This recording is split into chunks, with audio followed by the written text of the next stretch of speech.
So we're going to be talking about InventiveLabs, and we've got the founders, Rick Fiery and Tom Bergeron, that's going to be on. And also, I am just so honored to have Dr. Ned Hallowell on the show. Dr. Hallowell is a world-renowned expert in ADHD community and the author of many books, including the New York Times bestseller, Driven to Distraction. So without further ado, let's get everybody on.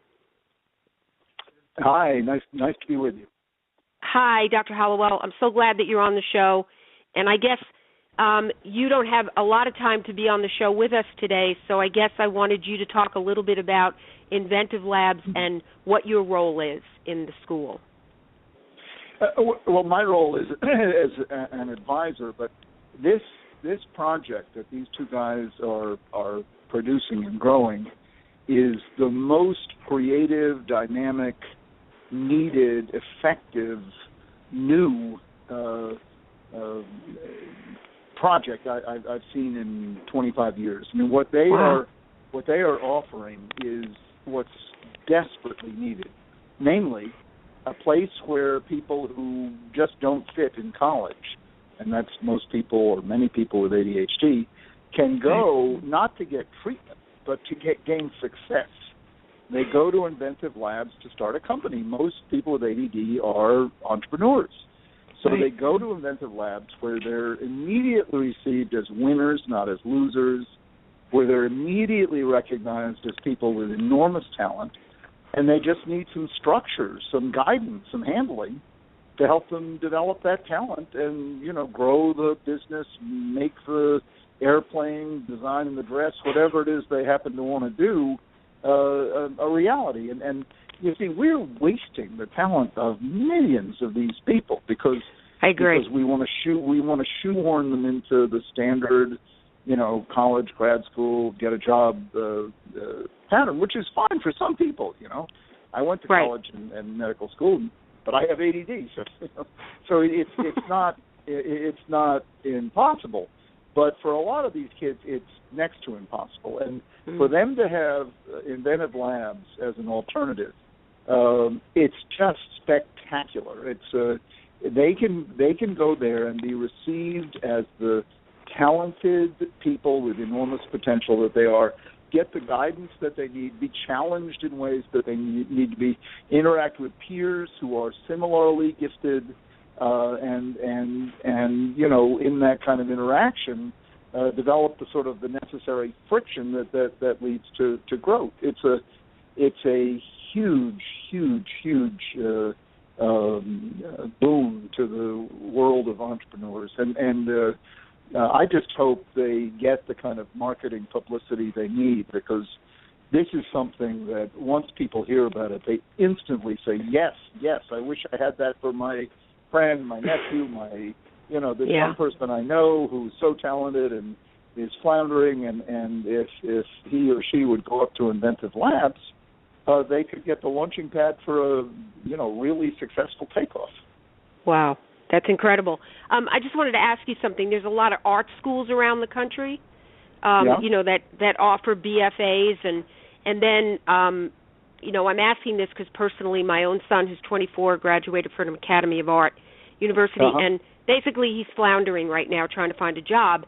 They haven't done anything to help him in that world. So how is this different? What do they do that's different? Oh my God! An art school, gives you a degree in a completely impractical field. I mean, I love art myself, and they're very talented people, but they have no concern about what you're going to do afterward. Whereas InventiveLabs is completely geared toward what you're going to do afterward. I love people who get degrees in art, but they better also be thinking about how am I going to. I tell people your career ought to be the intersection of three circles. First of all, what you love to do.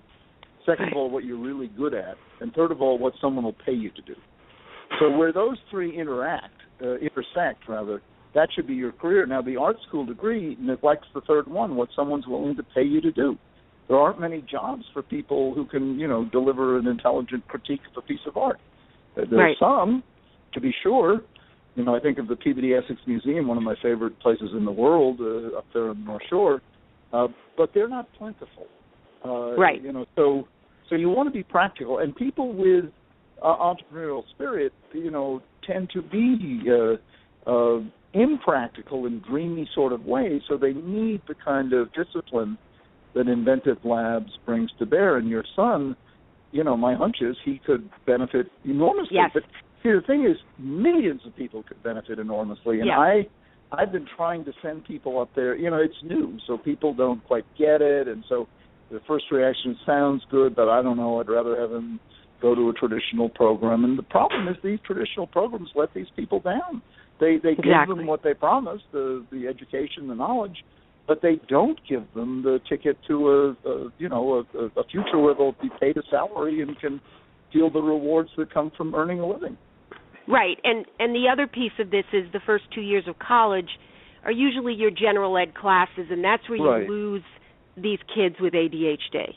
I mean, I got lost in college because of that. It's boring. It's mundane. Sure. And so, the whole idea of just being able to say to them, you know what, what's your passion? We're really going to help you to do what you love to do.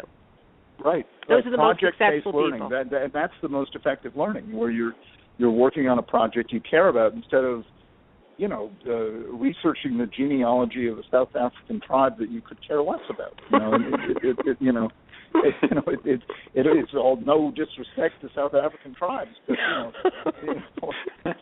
what 19-year-old really gets into that? Unless they want a future in anthropology, which is fine, but I think we have to be more practical now about education, particularly for these young entrepreneurs, because we lose them.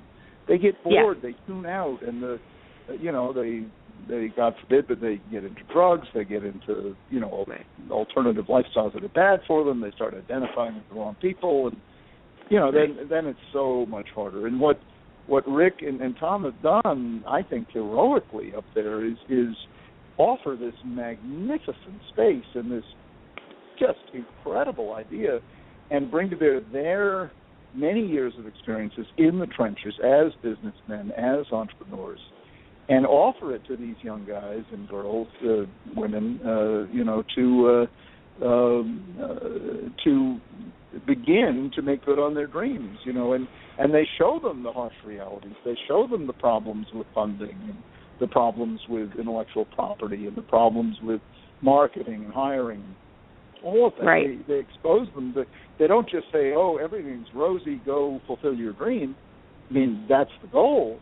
But if anyone can tell you, fulfilling your dream includes a lot of disappointment, a lot of failure, a lot of setbacks, and they prepare them for that as well. And that kind of support and practical support and inspiration and practical hands-on guidance. I don't know of another place like it in the world. And no. It's still small. They don't have they call them inventives rather than students, and I don't know, they have maybe 20 right now. Well, I look forward to the day when they have like 200,000 all around the country. Yes. Because what they're getting is so much more valuable than what they would get in a standard liberal arts education. Oh, yeah, absolutely. It sounds like a dream come true for so many creative souls that are being lost. They're lost. And this is really amazing. And I think maybe we should bring Rick and Tom on the program. Are they on, Rick? We are on. This is Rick. Oh, great. And Tom. Hi, Tom. Welcome to the show. Thanks. So excited to have everybody on. This is just such a wonderful vehicle that you have, and I know everybody who's listening wants to hear so much about what's going on there and how, for me, we can get this out to Southern California fast. And I love the discussion on the art schools, et cetera, and we have quite a few folks who are creative and artistic here as well. And I think one of the differences we try and see, where does that fit into a career in business? So one of the young women in our program, she's very artistic, but, she wants to work and being a fashion designer as well. So she's been able to use her skills to create her own prints and her own designs and then turn that into a fashion line. We have another gentleman. Is that Becca? Great with graphics. Yep, that's Becca, yep. She's coming on Sunday. I'm looking forward to spending some time with her on the phone, too, because I think, she has a fabulous hearing story. it from the student standpoint would be great for people to hear as well. Yep. Then we have another gentleman who's very artistic, and he's creating his own graphic novels as one of his projects. We talk about Plan A and Plan B. So Plan B is a graphic novel and doing some great work on that, but he's also looking at other careers in graphic design, working for high-tech companies, et cetera, that he can use his skills with as well. Wow, and I know that there's a lot of acceptance at that school, a lot of acceptance for who they are, and this is what this population looks for, is acceptance. Yeah, for us, that's if I could absolutely critical. Jump in, because I'm going to leave in a minute, but it's much more than acceptance. They embrace them. They don't just accept them. They congratulate them, embrace them. They give them the kind of treatment they've never had before. Instead of just saying, okay, we accept you, they say we love you. We value you. What you have that has not been valued before is really valued here, and we can help you get over those obstacles. And that's what they do. It's I'm going to sign off in a minute, but I just want you to know that both Rick and Tom tend to understate because they're good guys and they're not braggarts and whatnot. But I can tell you, as someone who has worked in this field for coming up on 40 years, what they're doing is unprecedented, and it's heroic, and it's innovative, it's new, it's unbelievably effective. And all we need to do is just get a whole lot more people on board and carry this around the country and around the world. These are the creatives. These are the people. These are the game changers. And we're losing them way too often. And places like InventiveLabs, the one I know of, InventiveLabs will give these people the kind of shot in the arm support, launching pad that they really need. I cannot tell you how much I love this program. It really changes lives. Really changes lives. Well, I'm going to run, so you guys. Thank you so much for being on the show, Dr. Hallowell. We really appreciate that, and looking forward to hearing so much more about this. Great. Bye-bye. All right, Thank you. So, can you tell me? I know I had sent you some information, and I just wanted to know, how did you decide to bring a school like this? How did this come about? Well, I guess this is Rick speaking for people that don't know the voices yet. So we both started out way back doing startups along the way and working at both big companies and small companies. And we just gained a lot of experience on how things work. And one of the big things for us as we were trying to figure out our next idea, we were trying to figure out a way that we could kind of give back and share our experiences that we had learned along the way. And we were brainstorming some ideas, and Tom was really excited about doing a business incubators because we both love startups, and we think doing startups should be a way of life from our perspective. But our conversation kind of shifted at one point when we were talking about that to family members, and we both have family members that have learning differences. And we had both learned kind of firsthand the discrimination that happens and the exclusion that happens both in the academic world and also in the workplace itself. And I guess the best way to describe how the idea was born was probably in the shower.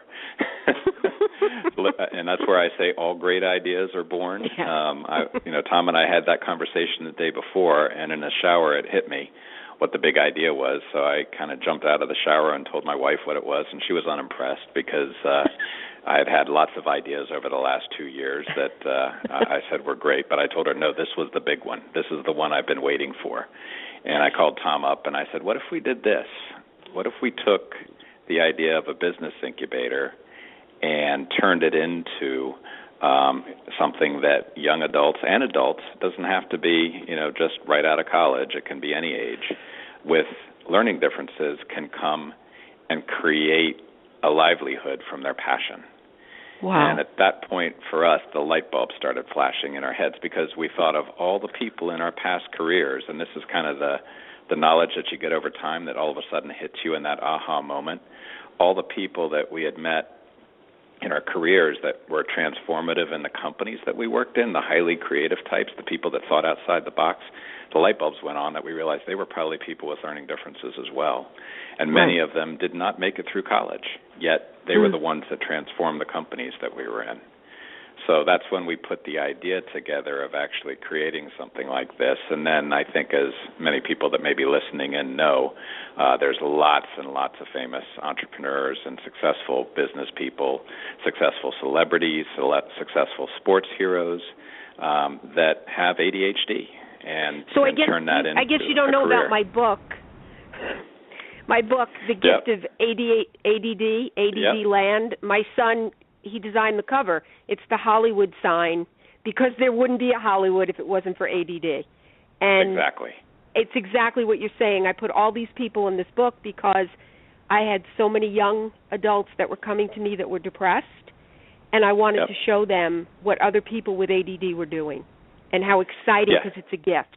It truly is. And the problem now is that they keep getting told along the way that, for example, if you can't write that, one paragraph poem in high school, you're a failure. And that's not the case. No. There's so much more that these young adults can do given the right environment and the right place. So that was really the genesis of the idea. We kind of put all these pieces together, and then we started testing it and making sure that it held water and that the idea made sense. And I think the resounding answer that came back was absolutely.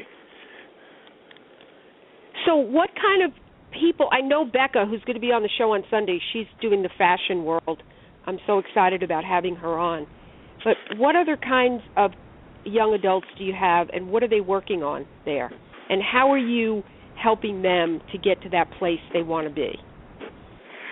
Yeah, I think what's interesting, this is Tom, and what's interesting is we don't really have a single model of who would come to the school. It's really kind of wide range.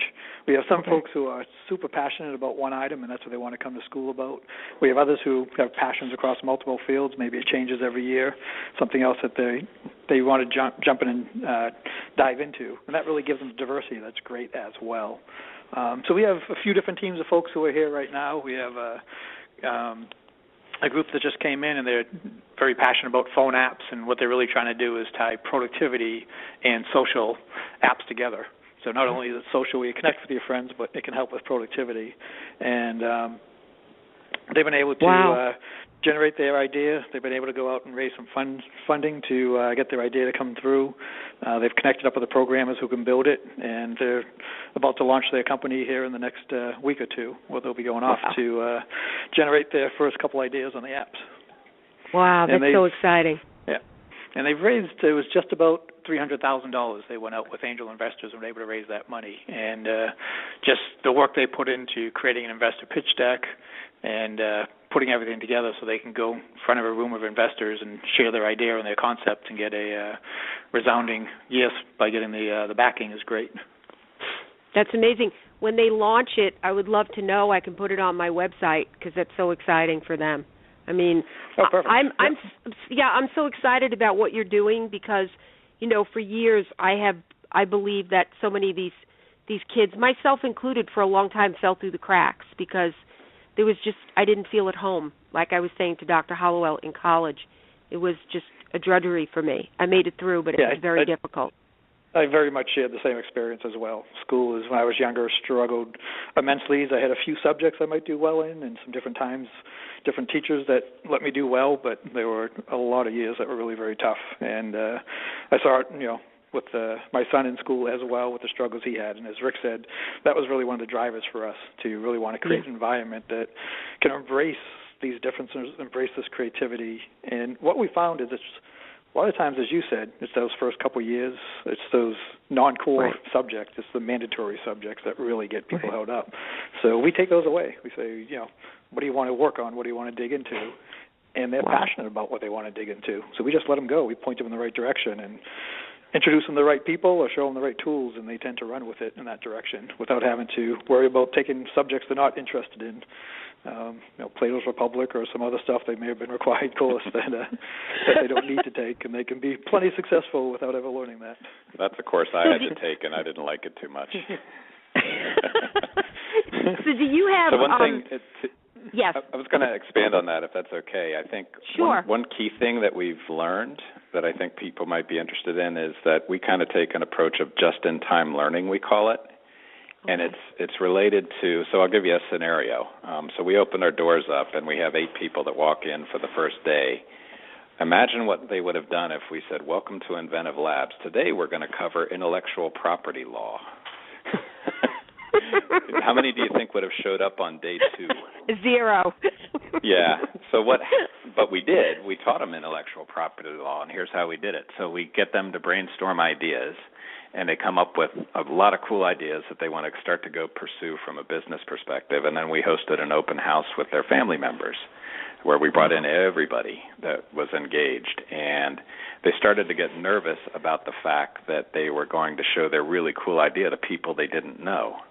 So they started asking questions like, okay, now how do we protect our ideas? I mean, I don't know so-and-so's brother, so how can I keep them from stealing my ideas? And we said, aha, maybe now's a good time to bring in an intellectual property lawyer, and we'll explain how that works, and we'll teach you about trademarks, patents, copyrights, non-disclosure agreements, etc.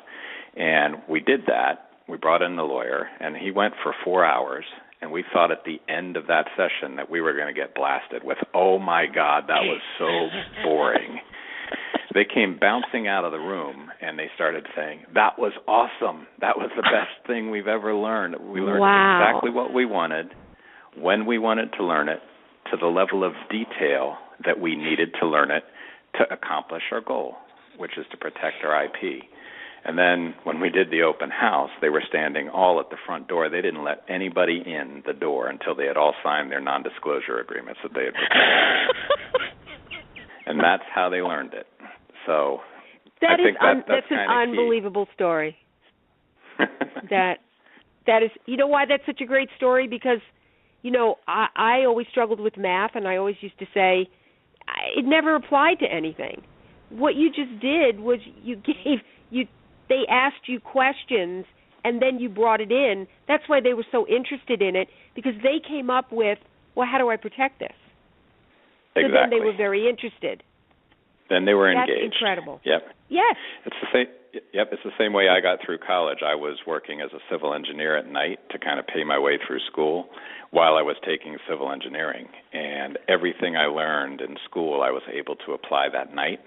And it was a very engaging way to learn, and that's how, you know, I made, you know, school interesting for me at least. I got lucky in that regard. It's amazing. That's just an incredible story. I really love that story. So are you looking for certain criteria in prospective students that come, or? It's really, I'd say, this is Tom, and I'd say it's really a wide range of criteria what we're looking for. We're often looking for, you know, passion in an area. We're looking for folks that may have had a success in one area. You know, they don't have to be successful in everything in life, and school may not have been a success, but if they did, you know, really great at a tournament somewhere, or they did really great at some different components, it shows a passion in something they want to drill into. We have some folks who, you know, we have a gentleman here who was a valedictorian of his high school. We have others that got A's in one class, but maybe D's in the rest. We've had some that never did well in school, never had good grades, but, you know, they want to get the A in life. And there's certain subjects or areas on their own they went out and they watched an awful lot about. So we really kind of work with folks who want to make sure they're a good match for the program. As part of our process for applications and interviewing them, we ask them both what they do well and also where they struggle. And so that's part of the process. It's, you know, where do you need help and where do you think we can fit in for that? And that turns into a conversation where we can start saying, all right, this is an area you struggle with organization or different skills, and we can really see how we can assist and work with them with that skill set. Wow. But it's really a pretty wide range. And to be honest, Rick and I love to learn new things. So if someone comes in with an area that we're not that familiar with, we may not jump in and, you know, in that area we may not jump in. I think there are a few areas that we may not be able to work with folks as well. We've had a couple examples is somebody really wanted to be an acupuncturist. They wanted to do acupuncture. And in that case, there wasn't a lot we could help them out with. You kind of had to go to acupuncture school or apprenticeship in that area. We also had another gentleman who just wanted to be a rock star. Like, great, you love music? We can help you. There's all kind of careers in music, sound technicians, and it's like, nope, I just want to be a rock star. And, it's a challenge to help them on that. We really want that plan B we talked about, the ability of how can you, set up a career. And great if plan A goes, you become a rock star, but if you don't, what's the background that you can work with and make a livelihood out of in an area that you're passionate about? That's great. So do you have, I know it's in Massachusetts, the schools in Massachusetts, do you have people that could, I don't know, come to your school through being online? I mean, because since you only have one school right now, which I'm sure you're going to have many more. Yeah, a couple of things on that. Firstly, and we don't call it a school. Okay. And you'll know why, because can you imagine if the family members or the inventives were looking at going to a place and we called it a school? Yeah, I got you. They wouldn't come. In fact, the parents told us don't make it look anything like school, or people won't be interested. So we call it kind of a lab, as opposed to a school. And the plan is that when people come here, it's really hands-on. So, a business incubator, a traditional business incubator, people will come in, they get a desk. There might be a few seminars that happen during the day, and at the end of the day, you come and you go, and maybe you work on your stuff and maybe you don't. When they're here, it's, we're open 24/7 because everybody works strange hours sometimes. Yeah. And we're here, theoretically the place is open 365 days a year. And they need to come, and when they come, we're engaged all day long. So it's hands-on. It's, poking our heads around the door when they're playing a video game or something and asking how it's going. A lot of oversight happens. So doing it online is not really in our business model right now because we think that it's a really high-touch type of situation.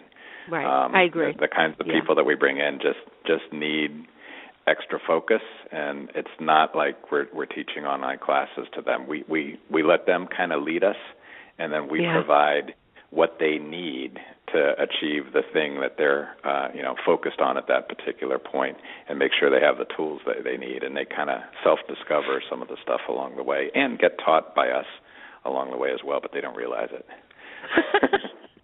That's pretty cool. I like we're that. Stealth. Do you have other lab people that work with the inventives besides you too? Yeah, actually that's one of the great things about the program. We've been very fortunate that as we started, people started coming out of the woodwork, so to speak, saying, can I help out? And we try and bring a lot of guests into the lab, a lot of those around industries that folks are interested in. We had a software developer come in multiple times working with, industry concepts of agile development or Scrum type meetings that actually are great tools for ADHD. To come in and kind of teach those concepts and, actually help implement those with the folks as well. We've had a few folks in general business, people who are executives at places like Saudi Aramco and GE who want to give back. We have an industrial designer who comes in every other week. And so anyone who's designing, industrial design is kind of the artistic side of design. It's actually, you get your master's in art with it, but you take the artistic side of making aesthetically nice products, and who knows an awful lot about manufacturing as well, and can talk about the practicality of what can be built and what can't be built.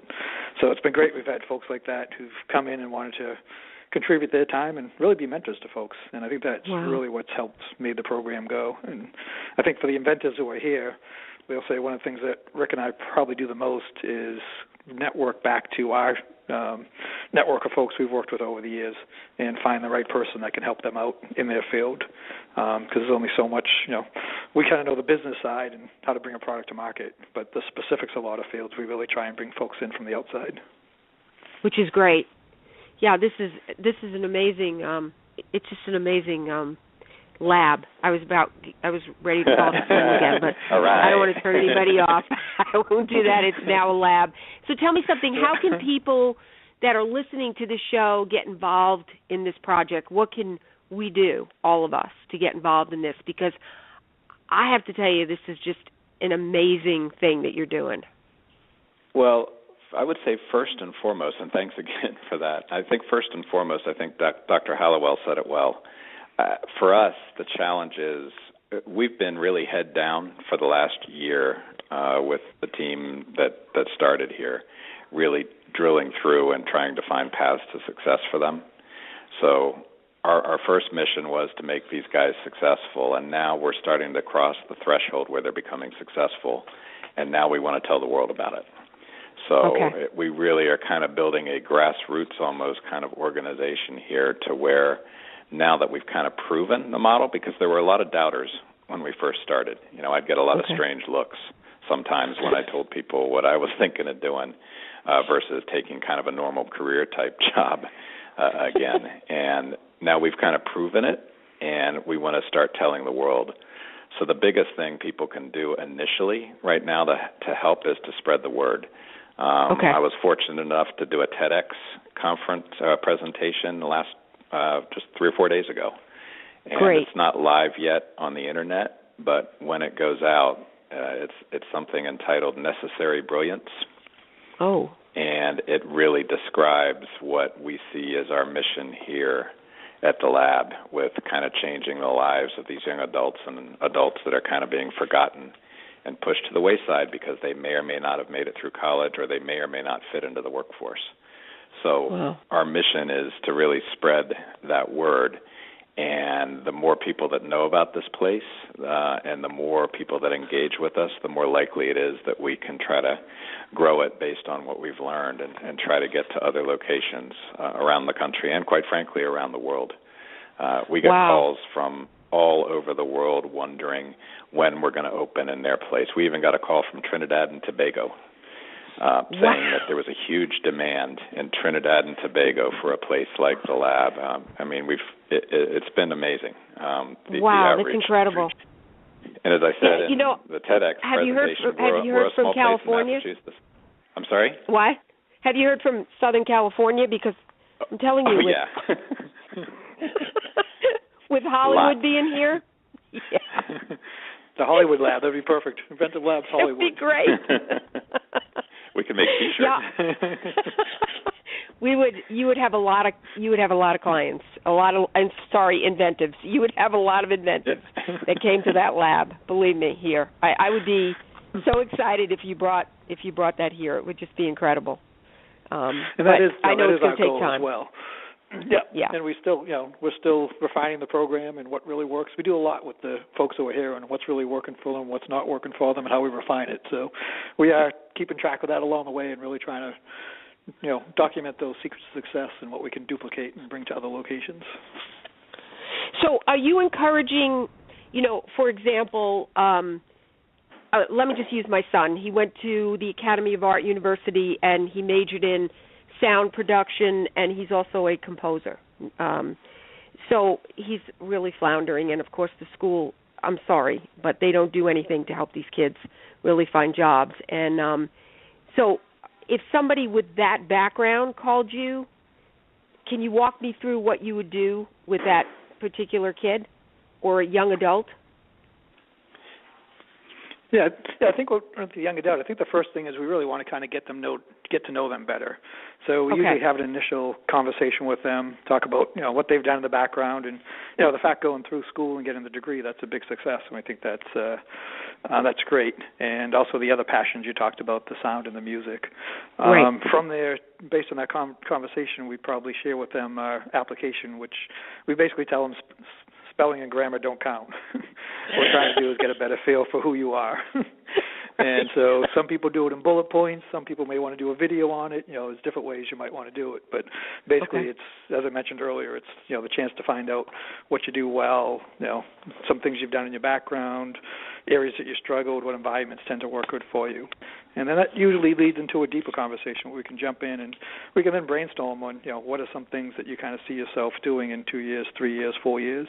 And from that, we come up with a few potential options. We don't expect those to be the final option, but there are a few good ways. And through that whole brainstorming and kind of working with them, we kind of get a real good feel on, how they work with mentorship, how the thought process is. And if we really fail from there, we can help them leave our program with a livelihood, generating some enough revenue In that case, you don't need to be the next Google or the next biggest company, but it's great if you have something that's going to help you, put bread on the table and live self-sufficient. Exactly. If we feel we can help on a mission on that, then we think they're a good candidate, and we offer them a spot in the lab. And how long are they usually at the lab? Yeah, it varies from, we've broken the program up. We started out with it as a year and with an option to extend for a second year. And one thing we learned kind of quickly is that everyone splits at about the 6-month mark and kind of goes in different directions, kind of like they start on the tree trunk, and then when they get a little bit higher, they just branch off into different areas. So we have 2 6-month programs that we think are kind of required. Somebody could take off after 6 months and say, that's it, I figured it out, I know what I want to do, and off they go. But so the first 6 months is really focused on brainstorming and coming up with numerous ideas of anything that they can think of that could be interesting to them. And then we try to work really hard with them on narrowing those down to things that are realistic to actually make money at. Because the goal that we always, and reinforce with everybody here is, nobody's going to pay you just to think and do nothing. You've got to turn it into, dollars in your pocket at some point in order to live, unless you want to go live in the outback and, live off the land or something. So our mission is to get them to start thinking in that direction. So by the end of 6 months, we hope they've narrowed it down to maybe 2 or 3 things that are actually doable and realistic. And then from that, it depends on what path they want to take. So the example that Tom gave earlier of the app team, the guys that are developing an application, they went to investors.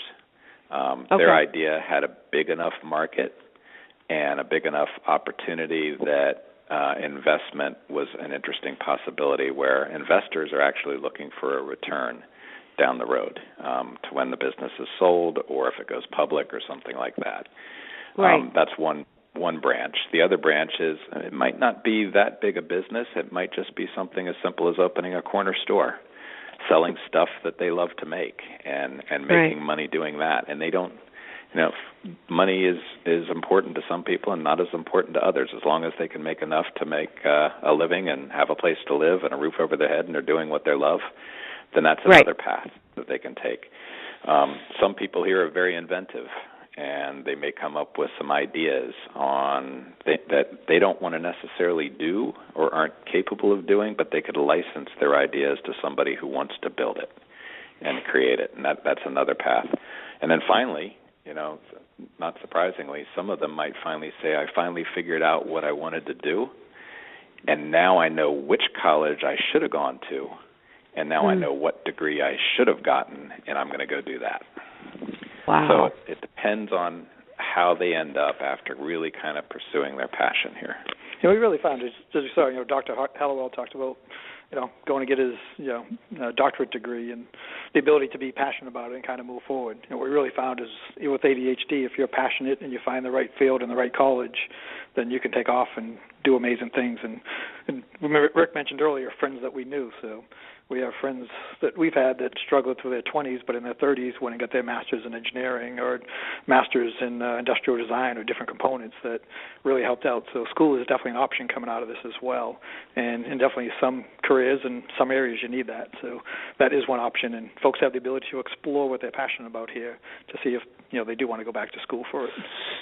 Which is such an incredible concept because, as I said before with the colleges, by the time the 2 years are up, if you've made it through, then they want to know what you want to major in. And I have to tell you myself, I work with a lot of young adults, and they have graduated, and they don't know where they're going or what they're doing. Right. And they really, even though if they the have 4 years of school. Yeah. Well, they think have a about major it. Go ahead. I'm sorry. Sorry, I was just going to say, I guess who are the people that kind of guide our kids? Unfortunately, it's still the guidance counselors. Yeah. My guidance counselor was, you're good in math and science, you should be an engineer. So that's what I did. And I didn't know what I was doing. And I got through my 3rd year of mechanical engineering, and I realized that I hated mechanics. Sorry to anyone who's a mechanical engineer, but I hated it. And I switched to civil, and luckily I loved it. And then, I went from, so-so grades to 4.0 all the way at that point because I loved it. So I was lucky enough to make that shift and only go an extra year of college to get through. Not everybody else is that lucky. They don't find it. So imagine if people could come to a place like ours for a year and truly drill into, their own soul and soul search and figure out what they're truly passionate about and then make that decision, as opposed to kind of the grinder, the conveyor belt they're on, junior, senior year, then you must go to college, and then you must have a career. It's a little bit strange the way we do things today.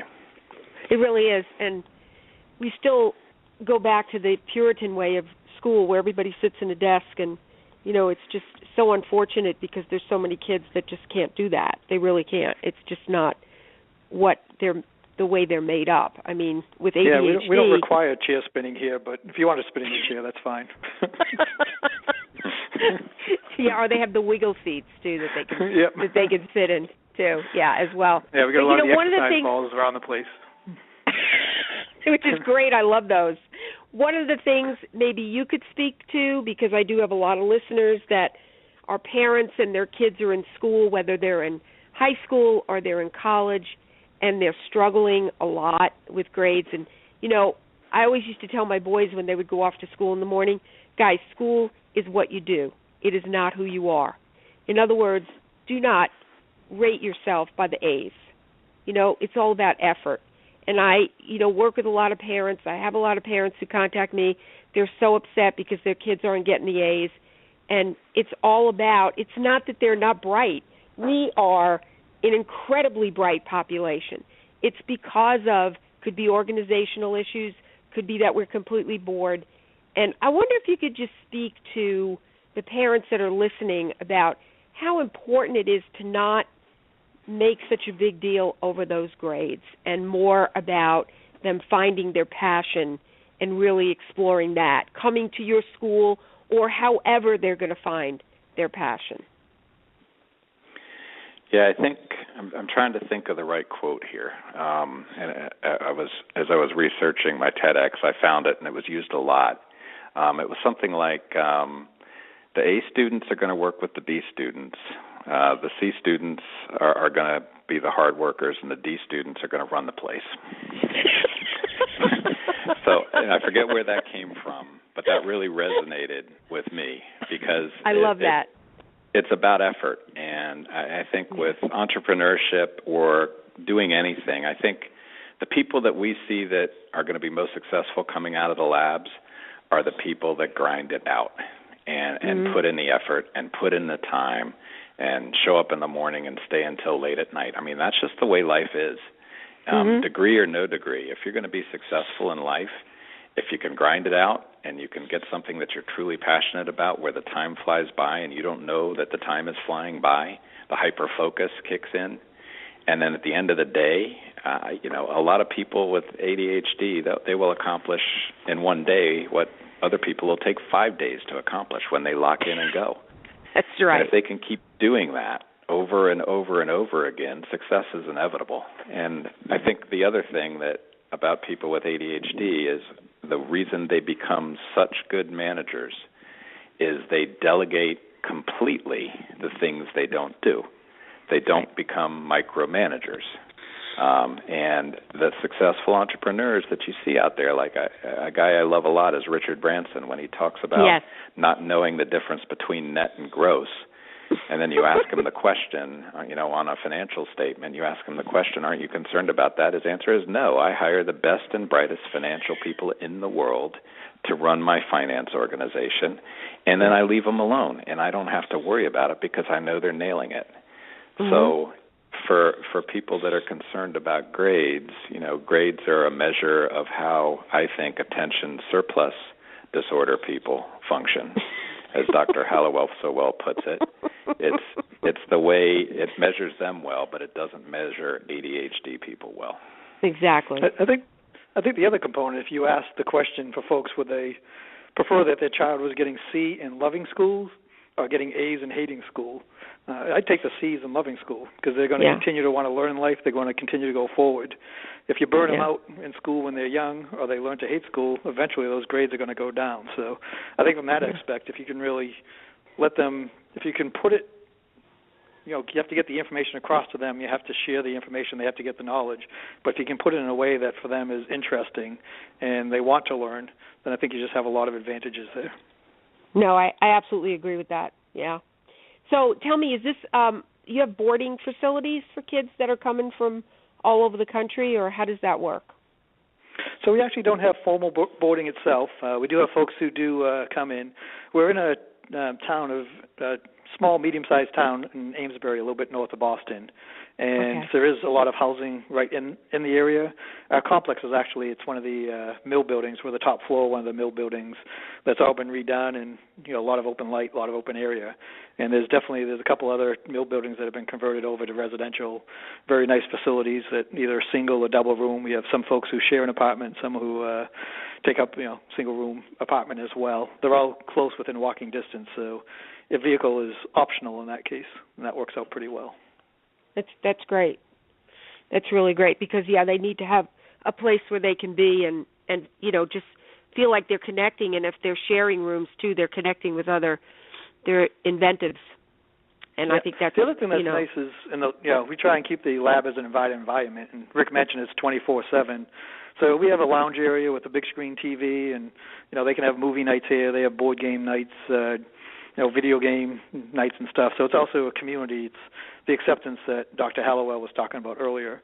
It's a community that you can become involved in and get accepted. And we also do, meals as well is one of the things we do. So they can come in and create their own breakfast, but we have lunch provided, and we also do dinner together as a group. And that's just a great bonding experience. Great. And we can talk about each other's projects and what you're working on. It's a great way to share across discipline. Oh, that is so great. Do you have anybody there that's on the spectrum as well, or is it just ADHD and learning disabilities, dyslexia and? Yeah, what our focus really has been ADHD and dyslexia. We haven't just if someone is on the spectrum, that isn't a reason to rule them out, and it's also not a reason necessarily for them to come on the program. And as we know, the spectrum is pretty wide, so there's a lot of different components that come into that. Right. So. Yeah. No, because I do know that they are also very, very creative individuals as well. And like you said, the spectrum is very wide, so you can have a lower end of the spectrum where you don't have a lot of the debilitating aspects of autism, but you have a lot of the creative side, which, especially when they're both ADHD and on the spectrum, they have the creative side as well. Tell me, how does the town embrace the Inventive Lab? Well, I think right now I'm not sure how much they know we're here yet because we have been so head down working with it.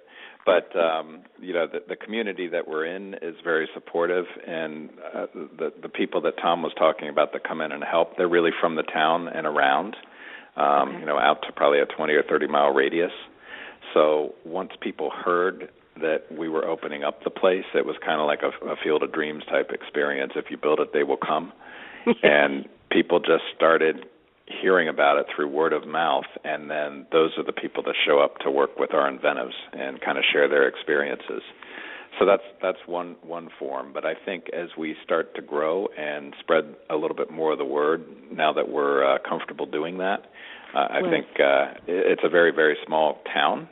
Actually, it's a city, I should say. I shouldn't say town. They get upset when we say town. It's the city of Amesbury. But it's a small city, and I think there's numerous amenities here, and it's a very tight-knit community. So that's why kind of we picked the spot. It's away from Boston. You can imagine in downtown Boston, it would be a little distracting. And in a small city of Amesbury, we can stay focused. That was a great idea. Amesbury is there's an innovation center that just went in next to us as well. And innovation center was originally a green technologies that they worked with, but now they're diversifying across multiple different areas. And that's really kind of the next stage for folks. So they really work with small companies trying to grow to the next level, and they have a lot of shared services as well. So it's actually, we're working with them now to set up mentorship programs and also, potential internships and other components. So that's kind of a great piece. It allows folks who are successful coming out of here to have another avenue to potentially, take a business they start up to a higher level. This is such an incredible concept that, I'm surprised that nobody has ever thought of this. It's amazing because I've thought myself in just watching my younger son go through art school, I kept thinking as I was watching the graduation rate go to 5%, 4%, I was thinking to myself, so what are they going to do after this? Like how is this going to work? You're giving them the opportunity to get out there and be successful and feel so good about themselves. That's what this is all about. And we're shocked. Yeah, we're shocked too that it isn't out there before. As an entrepreneur, every time you come up with an idea, you go search it on the web, and there's always someone else thought of it. You thought of it before you did. It's very few ideas you go and can't find. And when we first came up with it and started searching, we found there's a few colleges, Landmark College in Vermont and Beacon down in Florida and College of the Ozarks, and SALT in Arizona that gear towards ADHD or learning differences, but that's very few of them, and there's nothing that's really tied into a college alternative. In those cases, you still go through the standard college requirements, and we were just shocked that there weren't more options, and that's really when we said, this is something we need to do, and our unique background, I think, allows us to help get it launched and off the ground. Yeah, and it sounds like you two are having a lot of fun with this as well, which is so great. It is. It's great. We learn something new every day. We come in. I knew nothing about fashion design. I've been learning about how to create prints and do patterns. And if you ever saw me dress, you would know I knew nothing about fashion design. But it's great to be able to learn other industries and different ways of doing things. It's when you have ADHD, you tend to love to learn new things and exciting and new, and we get the chance to do that on a regular basis. And another thing on that. Yes. I was just going to add quickly that just describing how fun the place is. When I go home, I went home one night, and my wife looked at me and said, "You look really exhausted." And I said, "Yeah, and I don't know why, because I love what I'm doing every day. I mean, it's always new, it's always different, it's always exciting and full of challenges." And she said, "I know why." And I said, "What?" And she said, "Well, most people on this planet, Rick, do one startup at a time. You guys are doing 9 at once." And then the light bulb went on, and I was like, "Oh, yeah, that's what we're doing." No wonder it's hard, but it's hard but fun, and that's kind of our mantra here: play, work hard, play hard, and that's the way it's got to be when you're being entrepreneurial. Yes, absolutely. How many inventives do you have right now at the lab? We're at 10 right now, and that's a good number for us, but we're looking to expand a little bit more in February and add a few more spots. Okay. So would you say that ultimately you would have 20 people at the lab, or would it be less? That we have here, we have the entire top floor of the mill building kind of planned for expansion, and we think we can handle about 20 or so in this location. And then the decision will be made at that point whether to expand into other locations. Okay. But certainly we want to get this place up to that level before expanding, and we hope to do that within the next year or so. Yeah, there's a couple of different components to that. One is the space and the size. It's also staffing as well. So to bring in a new team, we'll need additional folks kind of working with us. And as you said, we've been lucky to have folks really interested in what we're doing. I think we have a potential a couple of good candidates could help us come in and join Rick and I so we can expand on the number of people in the program. Wow. It's just so incredibly exciting. What else are you doing besides being on podcasts to really get the word out to other people? Well, the first thing was that we heard about TEDx back in August. So the opportunity to kind of get on there and spread the word about the lab through TEDx was one of the things that we had done or planned for spreading the word. And then we hope that when that goes live, if people can go on and share that and spread it, we'd love to see that get up to the TED site. And the more people that we have sharing and spreading and viewing, the more likely it is it can get up there and then gain a wider audience. So that was certainly one of our strategies that we were aiming for. But also, I think Tom was out at the CHAD conference this week. Okay, yes. Yeah, CHAD conference down in New Orleans, and it was great to connect with different folks and share the word. And we're also now looking to go to the ADHD coaching conference down in Virginia later next year, in May of next year as well. So I think going to more conferences would be great, and at that conference we're looking to do some presentations on the program as well. That's awesome. Yeah, and, I would love to have as many people on as I can, because I do have a good listening population, and usually we do the show on Sundays. We haven't had any calls in today, and that could be that, I don't know, maybe the time that we did it, but usually on Sundays we get more phone calls. But I'm sure that people are going to listen, because they do. Let me ask you something. Could you tell everybody, because I know all of us want to continue to follow you, so can you tell them the website and how they can get on there and look at what you're doing? Yeah, sure. So the website is InventiveLabs.org. So it's all one word, InventiveLabs.org. And on there also we have a link where you can subscribe to our newsletter. So that's a great way to follow what's going on. So if you click through, you can subscribe to our newsletter, and we do a monthly newsletter and talk about things that are going on at the lab. We're also starting to blog about things that we've learned as well with regards to the lab. And then we have a Facebook page that's literally just Inventive Labs, if you search that on Facebook. And we have a Twitter. Our Twitter is at Inventives Rise. Inventives Rise, okay. Inventives Rise. Okay, great. RISE is our Twitter account. Okay, and you have a Facebook page. What is the name of that? It's just Inventive Labs. If you search on Inventive Labs, all one word, not two words, but one word, you'll find it. And you get there when you get to the logo with the school of swimming fish, and the blue fish is going the other direction. But that's how you know you're at the right Inventive Labs. I love it. That's so ADHD. I love it. It's great. It's really wonderful. So we're going to have Becca on Sunday. I'm looking forward to that. We don't have any calls that are coming in. Do you two want to talk about anything else, or are you going to come back on Sunday with her as well? Yeah, one of us will definitely be back on with Becca on Sunday, so we could answer more questions about it then. Great. And I think the story with Becca, I think, will be great. I think she's kind of and I won't steal her thunder for that show, but I think hearing how she found out about us, and then the doubts that she had, and then what has happened with her since she's been here, I think will be a very compelling story for folks. I'm so excited about having her on, coming all the way from Australia to Massachusetts to do this. What a great story. And I just want to get it out there so everybody can hear about it. It's wonderful. Great.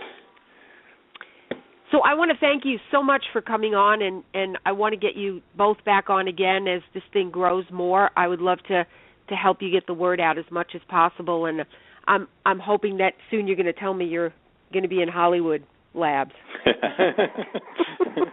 Well, thanks. We really I have appreciate a bunch of clients being on the show, and look forward to continue the conversation with yourself and your listeners. Great. Thank you so much. All right, I really appreciate you being on. See you later All right, take care. All right, and Bye-bye. see you Sunday maybe. Yes, Bye-bye. Absolutely. So I want to thank everybody for listening, and Sunday we're going to do a show with Becca, who was one of the inventives at the Inventive Lab, and she's from Australia, traveled all the way to Massachusetts for fashion design, and I'm so interested in hearing her story, so I hope all of you will listen on Sunday and possibly call in and ask some questions, okay? Have a great night, and please remember, everyone, to stay in the moment. Take care.